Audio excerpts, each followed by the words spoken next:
Hello, everybody, and welcome to Late Night Chatter at hashtag Explore Your World. And you can find us at mountainupnation.com. We're coming a little early today, and I know that might mess with someone's schedule, and we apologize. You can find us tomorrow for sure at 6 p.m., and we're going to have AJ and myself talking about Summit for a Soldier. But today I want to talk about something very special, very near to the veteran community, which is suicide and the possibility of eradicating the 22 and bringing those numbers down where they should be zero. And the main part about this, in my opinion, is the brotherhood, the sisterhood, and bringing the community together to help others. So without further ado, we're going to be talking with Chris from All Vets Advocate, and we're going to be talking about your organization. So Chris, thank you for joining us today. Kind of short notice, but tell us a little bit about yourself. I'll probably be a little bit semi-incoherent today dealing with what I've been dealing with, as I told you earlier. But I've been working on advocating for years, close to a decade and a half now. I lost a few friends that killed themselves, of course, through suicide. And I got 20.5 acres in UP of Michigan. Okay. Now I've used that many times over the years on my personal side to, allow people to stay there, including my house here. I brought veterans in. I've done everything from help them get out of the legal troubles they were doing, getting their licenses back, finding them jobs, finding them vehicles and stuff like that. Here a few months ago, there was the big brouhaha over I survived the war in Iraq, doing that stuff that they did, trying to charge a woman for the GoFundMe for her husband's funeral expenses. And that kind of set me off. And until that point right there, I knew there was a veteran community on Facebook, but I really didn't, know the full extent of it until I started digging into that and seeing the other people that were sharing a lot of the posts and a lot of the links. And I started following different pages that come on and show support of this woman whose husband had killed himself through suicide. And I started adding people and started following their pages, and I realized there's a much bigger community there. Now with that, the reason why I came up with the premise of All Vets Advocate is a lot of the infighting in the veteran community.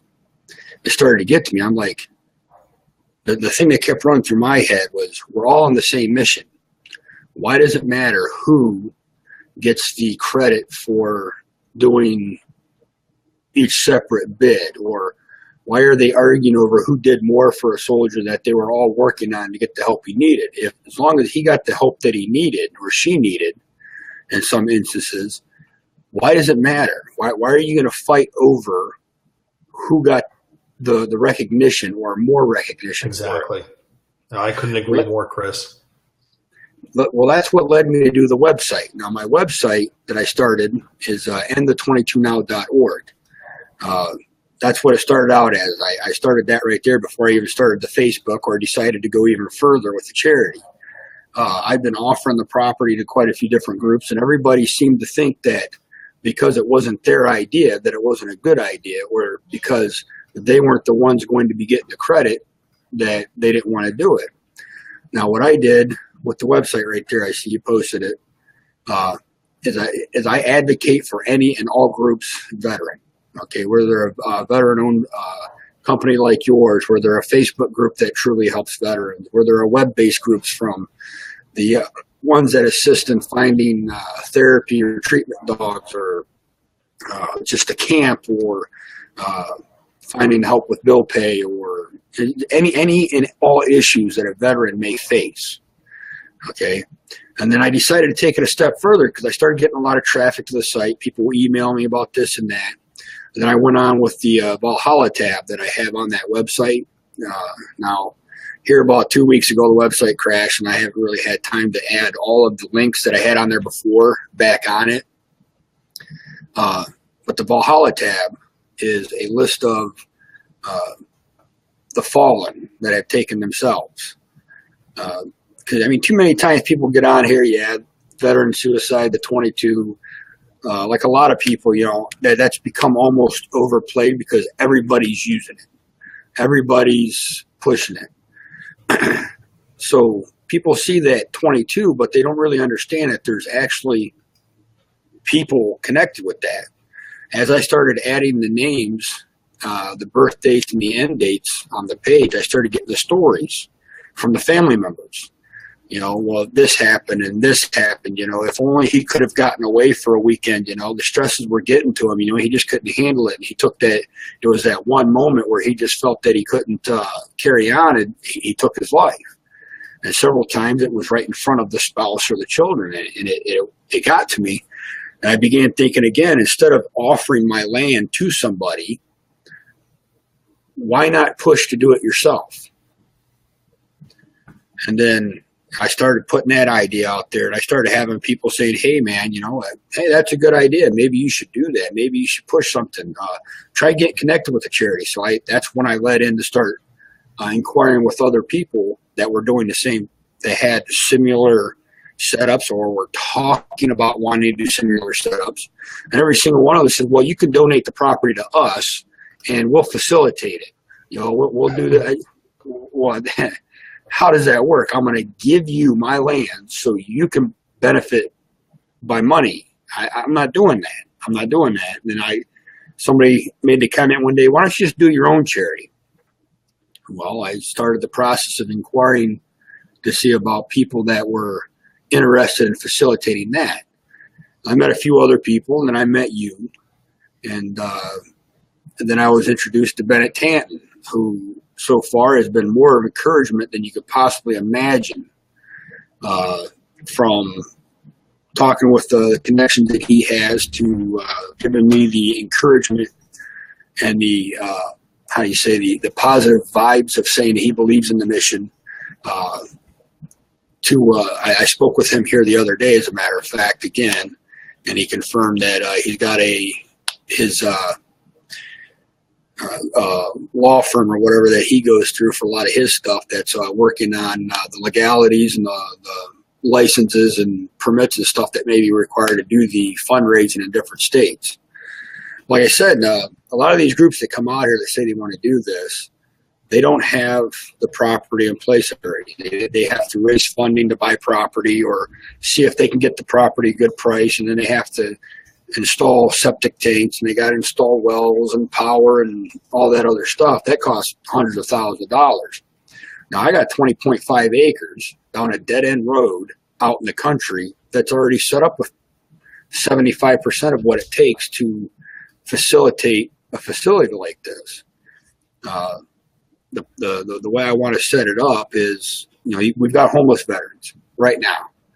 They can come up there, help establish it, work it. They're being given a purpose. They're being given a place to stay and sleep and eat, and they're having the feeling and the connection of brotherhood of helping set it up to help other veterans. And then whether somebody comes up there to stay for a couple of weeks to get back on their feet or just get out of the funk of being in the city with all the stress and drama, or if they come up for just a 3-day weekend, like a vacation of sorts, just to clear their heads and reset. Or if they come up with their families for a few days or a week, whatever, to clear their head and reset. A lot of the outpouring support that I've had are everything from people that are certified in as teachers to teach everything from martial arts to teaching homeopathic doctrine, so they can get off the meds and learn how to, eat healthier and be healthier, to certified counselors with depression and suicide, on the civilian side. And these people are veterans themselves. But in the UP of Michigan, from the Mackinac Bridge, now I want to make this the inaugural facility. I don't want it to be the only facility because, if you only set your mind, your goal is like a funnel. You start out with this wide picture, and then you go to a point with one thing. Sure. Flip the funnel around where you're looking at your point, and then you expand outwards. I mean, the possibilities are endless. I mean, you can help so many more people. It's phenomenal. Yeah, I really feel for it. I'm not out to gain anything for myself. That's why I kind of like the idea of doing the fiscal sponsorship under somebody else and having an established group or company until I build up enough of a repertoire of them overwatching, because not only am I going to be overwatching, but they're going to be overwatching. It's kind of like having a free accountant, so it kind of benefits me. He's doing a little bit more of the extra legwork, which allows me to concentrate more on getting more people that are involved in donating both time and services. Right. And now me having 6 kids with one on the way, a sick mother-in-law living with me, time is very, very precious. Sounds like it. Well, when the baby's born, I think I'm going to probably be pulling even. I mean, you see, I ain't got much hair up there now. That's why my beard is so long. 'Cause I'm always going like this, stressing out. Now the new one's going to be a girl. That's new one's going to be worse than. Exactly. See, I've been stressed out, brother. Exactly. See, the oldest one's a girl.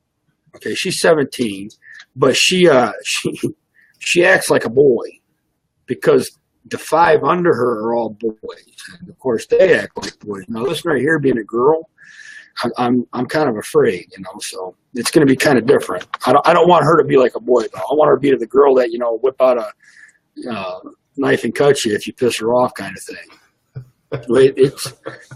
I got the biggest part, and we've talked about this before, is just advocacy. People getting the stuff out there. Anybody that can help. A lot of people say, "Well, I ain't got money. I ain't got this. I ain't got that." Well, all it takes is a couple clicks on this computer. They probably spent more time logging onto the computer, turning it on, and finding Facebook and finding this show than it takes just to click share. And putting the message out there. That is true. So let's switch gears just for a little bit, and what I want to talk about just a little bit. So everyone that's watching this broadcast or will watch this broadcast in the future, they really know who Chris is. So Chris, tell us a little bit about your military service. What did you do in the military? What was your MOS or your branch? And just give us a little, elevator speech on your military service, just so everyone can have a better understanding. I already know what your MOS is, and of course, I love it. So without further ado, I'll let you take over. Well, actually, that right there was my second MOS. My first MOS, I was living out of Huntington, West Virginia. I was one of them smart kids. From Ohio. I joined the Army out of Huntington, and I went to MEPS there at Beckley. But I lived like a half mile from the Spring Valley Reserve Center, which was an ordnance company, 346 Ordnance out of Spring Valley, West Virginia at the time. And the MOS that I initially joined up for in the reserves was a 55 Bravo, which I've been told as of last night, I think it's like an 89 or 85 Bravo or something now. It's ammunition, I just a bullet and bean counter. Okay. I had one of the guys that talked me into joining was Lieutenant Colonel King. I tell you what, the guy was something else. He had all the tabs you could have on your shoulders, but he only stood about 5'7", and he weighed about 175 pounds. Are you leaning that way for a reason, or? I'm just messing with you. Go ahead. I was about to say, am I supposed to do that too? No, you're good. I'm entertaining the masses out there. But I was confused there. It's like we're supposed to marry each other, But he was, kind of like my dog, being the glue to hold the house together. He was the glue that held the unit together. I mean, the guy was awesome. And he was into civilian parachuting and skydiving. And one weekend after our last drill, he went skydiving, and his chute never opened. And when he hit the ground, of course, he was pretty much done for. Well, his replacement was a former Fister, or 13th FDO, he called himself. I was talking, he's kind of giving me input of what he did before coming here in the reserves active, because he lived down in he lived in Charleston, so they made him the new commander of the 346 there in Huntington. But anyhow, he was talking about that, and it seemed interesting to me, so I went and talked to a recruiter, and a few months later, I was off at Fort Sill, Oklahoma, doing AIT for 13 Fox, and then I got stationed at Fort Hood, and then I got stuck on the NTC rotation there for a few trips out there at the box and Fort Irwin. What's that? I said, "Oh joy!" Beautiful NTC. I love that. They kind of tricked us. They said, "Who wants volunteers to be part of Task Force 21?" And I was like, "That sounded badass." I'll go. Send me. They only That's took how they do it, man. days. That's how they get you to the NTC. Well, They make it sound 36 sexier than fisters, it is. right? Well, they only sent 36 fisters. That was all they allotted for the training session there for that. And I got back from that, and then I got sent to Korea and did my tour over there. Then I come back to Fort Campbell, Kentucky there. And not long after that, a few things come up with the personal life, and it's actually, well, this is March, isn't it? It was, yes. Yeah, we're getting at the end of March. March 18th. It was like March 18th of 2001 was when I ETS'd out.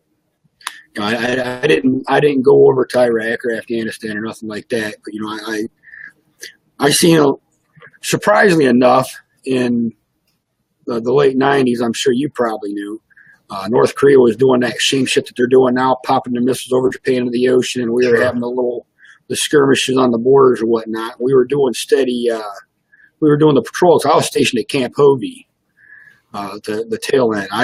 Camp Hovey.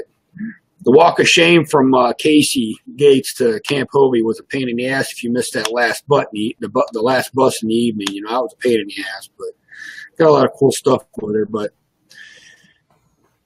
I lost a few people there, and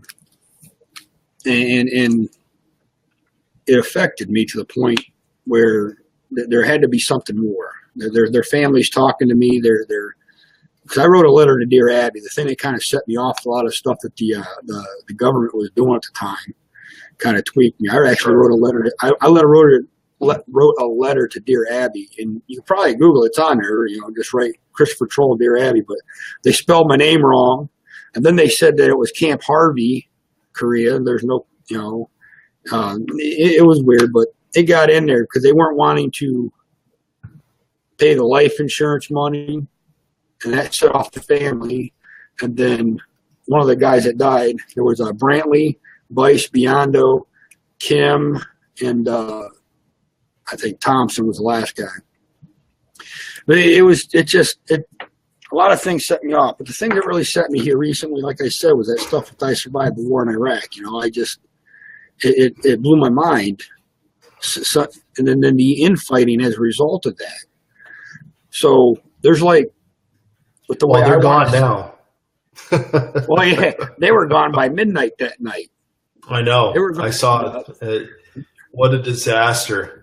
Well, they had that site. I survived the war in Iraq and I survived the war in Afghanistan.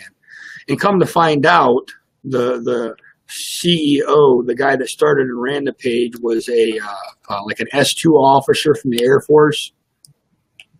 Wow. Not knocking anybody in the Air Force or any other branch.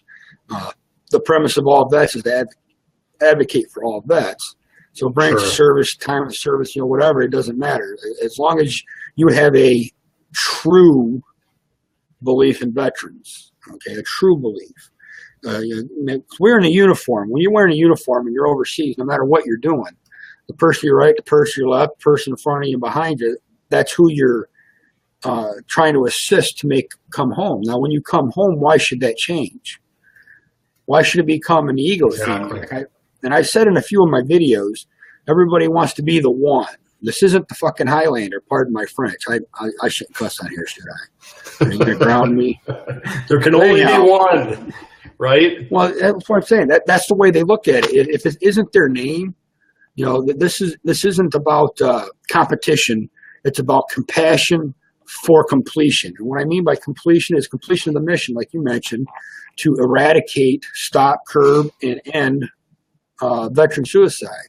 A lot of the time, most of the time people toss out the number 22 plus 1. Well, it's sad because there's even just 1. We should have it to where there's 0. I couldn't agree more with that. Could not agree more with that.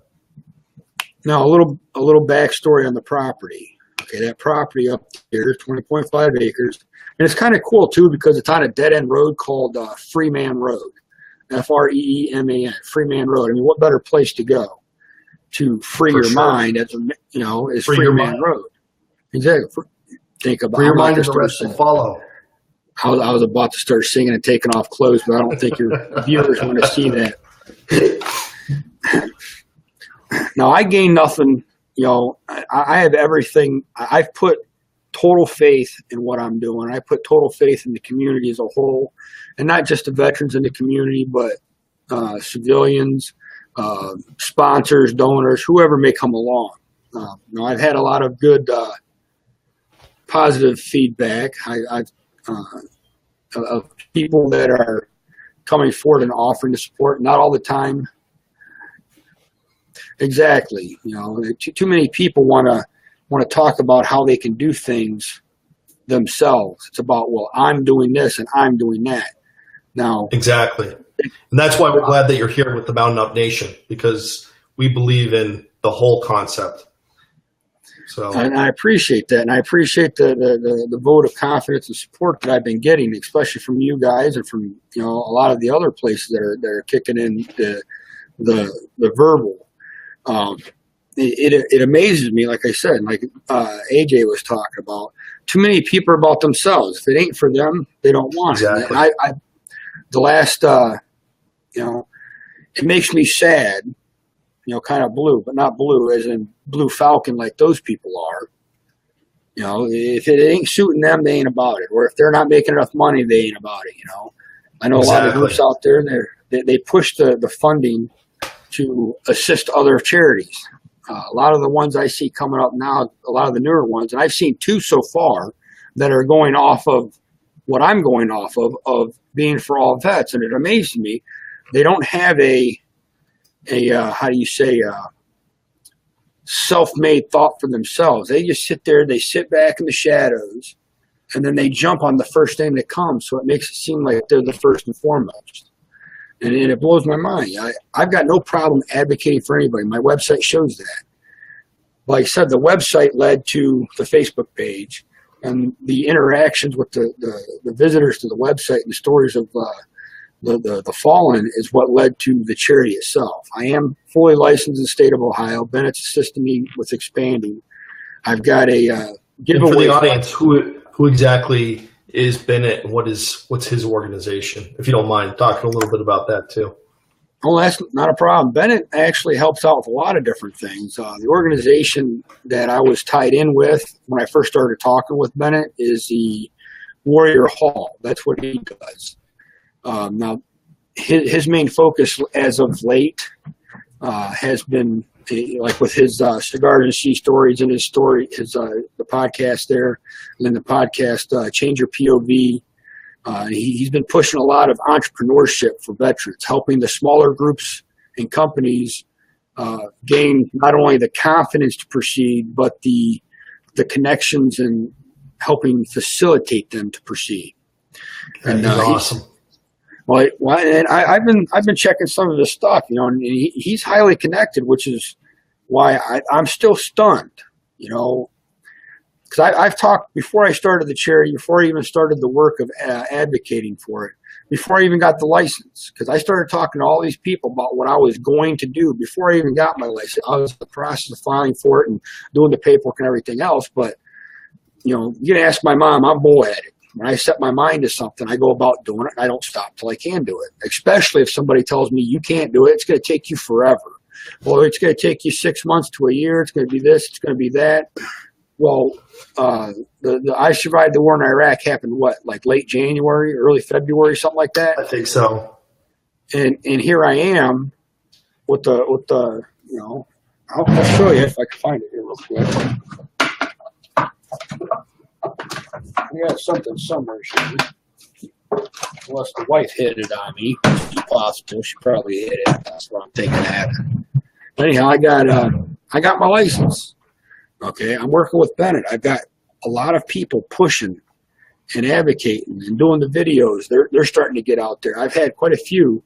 Now, I had one person suggest, a rather large company suggested I do a GoFundMe. Now, I know GoFundMes don't normally garner a lot of attention or funding, but they said if I can get the slightest bit of interest in that and start getting small donations, he said it doesn't care if it's $5, $10, $15.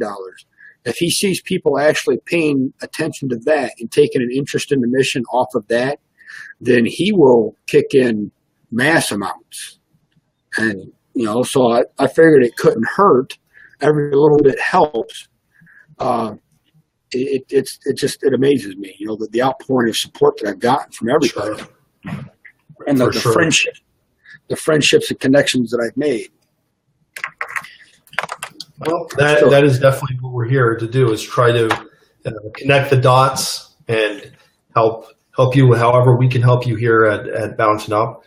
So that's important to us.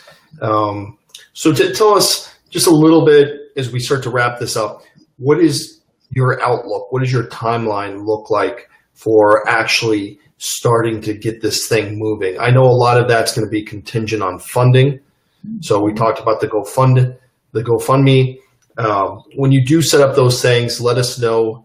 We'll have you back on to do another live, and we'll try to get that pushed out too on our side as much as we can do with our limited reach. But we'll definitely try to promote that.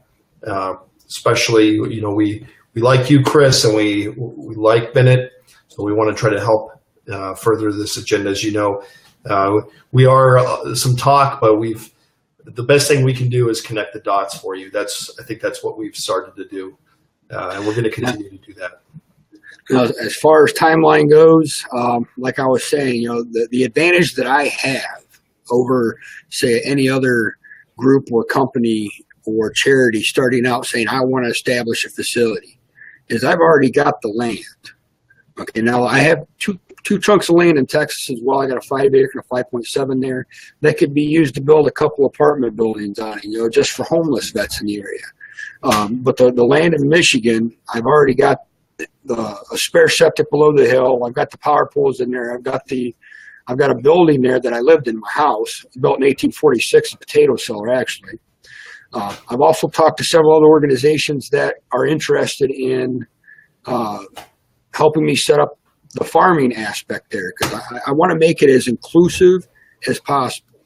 I've talked with some of the groups that do the fishing trips and the hunting trips, and that place right there is pristine. It's optimal for the getaways or gatherings to do hunting trips and fishing trips and whatever else, because you can hunt and fish year round, from ice fishing in the winter. The trails that are up there for those that like to go four-wheeling or snowmobiling, you can go from the trails that are just a mile from my house. You can go either clear to Wisconsin or clear to Canada. And across UP, there's thousands of miles of snowmobile trails and four-wheeler trails, and it's a phenomenal area.